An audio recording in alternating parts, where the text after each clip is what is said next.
नमस्कार बंधुरा पिंकी रंधनशाला आपनादेर सकलके स्वागत। आज आमी आपनादेर एकटी सुंदर रेसिपि करे देखाबो।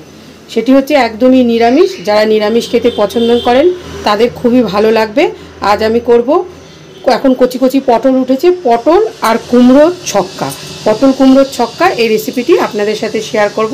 আপনারা সকলেই বাড়িতে বানিয়ে থাকেন, আমি যেভাবে করছি সেটাই আপনাদের সাথে শেয়ার করলাম। তাহলে বন্ধুরা চলে যাই রান্না। কড়াইতে দিয়ে দিলাম একটু 1 চামচের মতন সাদা জিরে। সাদা জিরাটাকেও আমি একটু খোলা কড়াইতে ভেজে রাখবো। জিরেটা দেখুন ভাজা ভাজা হয়ে গেছে। জিরেটাকে ঠান্ডা হয়ে গেলে আমি গুঁড়ো করে রাখবো। কড়াই বসিয়ে দিয়েছি গ্যাসে। কড়াইটা দেখুন ভালো করে গরম হয়ে গেছে। এর মধ্যে আমি কিছু কাঁচা বাদাম ড্রাই রোস্ট করে নেব। বাদামটা দেখুন ভাজা ভাজা হয়ে গেছে। এবার বাদামটাকে আমি তুলে নেব, দিয়ে এর খোসাটা ছাড়িয়ে নেব। ঠান্ডা হয়ে গেলে কড়াইতে দিয়ে দিলাম সর্ষের তেল। তেল গরম হয়ে গেছে। এর মধ্যে দিয়ে দিচ্ছি আমি কেটে রাখা আলুগুলো। এর মধ্যে দিয়ে দিলাম স্বাদ মতো লবণ, দিয়ে দিলাম হলুদের গুঁড়ো। এবার আলুটাকে আমি একটু ভালো করে ভাজা ভাজা করে নেব। আলুটা দেখুন ভাজা ভাজা হয়ে গেছে। এবার আলুগুলোকে আমি তুলে নিচ্ছি। আলু ভাজা তেলের মধ্যে আমি পটলগুলোকে ভেজে নিচ্ছি।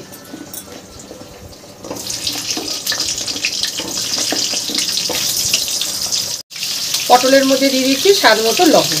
পটল ভাজায় বন্ধুরা হলুদ দেব না, হলুদ দিলে তেলটা বেশি কালো হয়ে যায়। পটলটা দেখুন ভাজা ভাজা হয়ে গেছে। পটলগুলোকে আমি এবার তুলে নিচ্ছি। পটল ভাজার তেলটার মধ্যে কুমড়োগুলোকেও একটু ভেজে নিচ্ছি।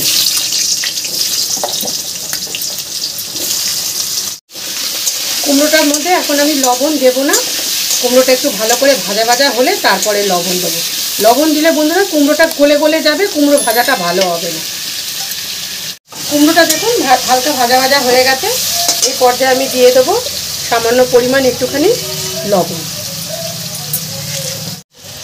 কুমড়োটা দেখুন ভালোভাবে ভাজা হয়ে গেছে। কুমড়োটাকে এবার আমি তুলে নিচ্ছি।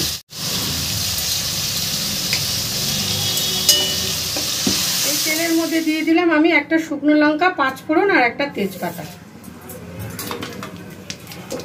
মশলাটা একটু ভালো করে ভাজা ভাজা করে নেব।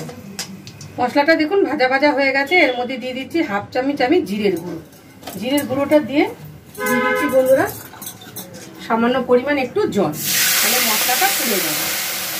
দিয়ে দিলাম 1/2 চামচের মতন ধনের গুঁড়ো। দিয়ে দিলাম 1/2 চামচের মতন লাল লঙ্কার গুঁড়ো। এটা যে ঝাল রেগুলার লঙ্কাটা সেটা দিয়ে দিলাম। সব মশলা এবার আমি ভালোভাবে একটু কষিয়ে নেব। মশলাটার মধ্যে বন্ধুরা আর একটু জল দিয়ে দেবো, নাহলে মশলাটা পুড়ে উঠবে। দিয়ে দিলাম আর একটু জল। মশলার মধ্যে এবার দিয়ে দিচ্ছি স্বাদ মতো লবণ। দিয়ে দিলাম হলুদের গুঁড়ো, পরিমাণ মতন হলুদের গুঁড়ো। এবার সব মশলা একটু ভালো করে এবার কষে নেব। মশলার মধ্যে দিয়ে দিলাম আমি এখানে একটা ছোট সাইজের টমেটো কুচি করে রেখেছি, সেই টমেটোটাকে দিয়ে দিলাম। টমেটোটাকেও মশলার সাথে একটু ভালো করে কষিয়ে দেবো। মশলার মধ্যে দিয়ে দিচ্ছি বন্ধুরা 4টে চেরা কাঁচা লঙ্কা। এবার আমি যে সবজিগুলো সব ভেজে রেখেছিলাম সব সবজি এর মধ্যে দিয়ে দেবো। সব সবজি আর দিয়ে দেবো একটু সামান্য পরিমাণ একটু জল। জল দিয়ে এবার সবজিগুলো সব মশলার সাথে কষিয়ে নেব। বন্ধুরা রেসিপি কেমন লাগছে অবশ্যই একটু কমেন্ট করে জানাবেন। ভালো লাগলে একটা লাইক করবেন, আর আমার চ্যানেলটিকে বন্ধুরা অবশ্যই একটু সাবস্ক্রাইব করে দেবেন। এবার আমি একটা পাতলা থালা দিয়ে এবার সবজিটাকে একটু ঢেকে দেব। মশলাটা দেখুন সুন্দরভাবে কষানো হয়ে গেছে। এর মধ্যে আমি ভেজে রেখেছিলাম যে বাদাম, চীনা বাদামগুলো, খোসাটাকে ছাড়িয়ে নিয়েছি, সেই বাদামটাকে এর মধ্যে দিয়ে দিলাম। বাদামটা দিয়েও একটুখানি কষিয়ে নেব, তাহলে বাদামগুলো ভালো নরম হয়ে যাবে। আবার পাতলা থালাটা দিয়ে আর একটু ঢেকে দেবো। ঢাকাটা খুলে দিলাম। তরকারিটাকে আবার একটু ভালো করে নাড়াচাড়া দিয়ে এবার সামান্য পরিমাণ একটু জল দিয়ে দেবো। দিয়ে দিলাম সামান্য পরিমাণ একটু জল। খুব বেশি জল দেবো না বন্ধুরা, অল্পই জল দেবো। তরকারিটা একদমই মাখা মাখা মতন হবে। এবার আমি ঝোলটাকে ভালো করে ফুটতে দেবো। তরকারিটা দেখুন জলটা অনেকটা টেনে গেছে, ঝোলটা আর কি। এর মধ্যে দিয়ে দিলাম যে জিরেটা ভেজে রেখেছিলাম, সেই জিরে ভাজাটাকে গুঁড়ো করে রেখেছি, দিয়ে দিলাম একটু সামান্য পরিমাণ ভাজা জিরের গুঁড়ো।